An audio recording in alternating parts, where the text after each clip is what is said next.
যুক্তরাজ্যের হাই কমিশনারের সাথে একটি ব্রেকফাস্ট মিটিংয়ে দেখা হয়েছিল এবং আমার সাথে ওনার আলোচনা হয়েছিল।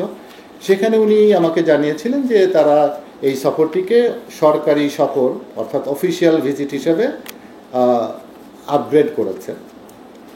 উনি পরবর্তীতে যখন মাননীয় প্রধান উপদেষ্টার সাথেও দেখা করেন সফরের আগে, তখন উনি আমাদেরকে একই কথা বলেছিলেন। আমাদের রাষ্ট্রদূত হাই কমিশনার লন্ডনে যিনি আছেন, উনি যখন ওখানে পররাষ্ট্র মন্ত্রণালয়ে যোগাযোগ করেন, তখনও তাকে বলা হয়েছিল যে এটি একটি সরকারি সফর এবং সরকারি সফরে আমরা যে বিষয়গুলোকে নিশ্চিত ধরেই নিই, তার মধ্যে দুদেশের মধ্যে মানে প্রধানমন্ত্রী পর্যায়ে বৈঠক হবে। এবং আমার জানা মতে আমরা যখন পর্যন্ত মাননীয় প্রধান উপদেষ্টা লন্ডনে পৌঁছেছেন ততক্ষণ পর্যন্ত এই বৈঠকটি হওয়ার বিষয়টি ছিল, শুধু সময়টি নির্ধারণ করা হয় নাই। সুতরাং আমরা শেষ পর্যন্ত আমাদের প্রত্যাশা ছিল যে এই বৈঠকটি হবে। শেষ মুহূর্তে কোনো কারণে এই বৈঠকটি হয়নি। তবে আমি আপনাদেরকে যে বিষয়টি জানাতে চাই সেটি হচ্ছে যে এই শুধু ব্রিটেনের প্রধানমন্ত্রী ছাড়া অন্য যে যত প্রোগ্রাম ছিল আমি আপনাদেরকে ডিটেল বলেছিলাম, তার চেয়ে অনেক বেশি, যেমন ওদের ট্রেড মিনিস্টার আমাদের প্রধান উপদেষ্টার সাথে ওখানে সাক্ষাৎ করেছেন।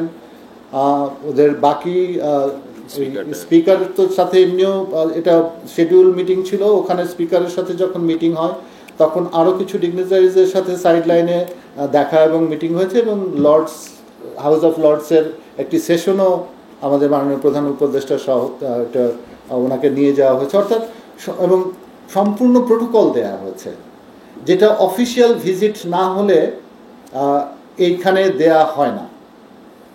ফলে ব্রিটেনের প্রধানমন্ত্রীর সাথে আমাদের মাননীয় প্রধান উপদেষ্টার কেন সাক্ষাৎ হয়নি সেটার দায়ভার কার উপরে? নিঃসন্দেহে আমরা যেহেতু মানে এই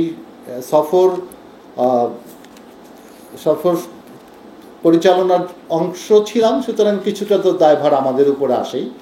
তবে আমি আপনাদেরকে যে অবস্থাটা বললাম তাতে মনে হয় যে কোনো কারণে ওদের পক্ষে এই মিটিংটা করা সম্ভব হয়। এবং আপনারা জানেন সেদিন আমরাও বলেছিলাম যে এই সফরের একটি গুরুত্বপূর্ণ বিষয় ছিল যে মানে স্টোলেন অ্যাসেট রিকভারি, এবং সেটা তো অনেক মানে ট্যাঞ্জিবল সফলতা আমরা পেয়েছি।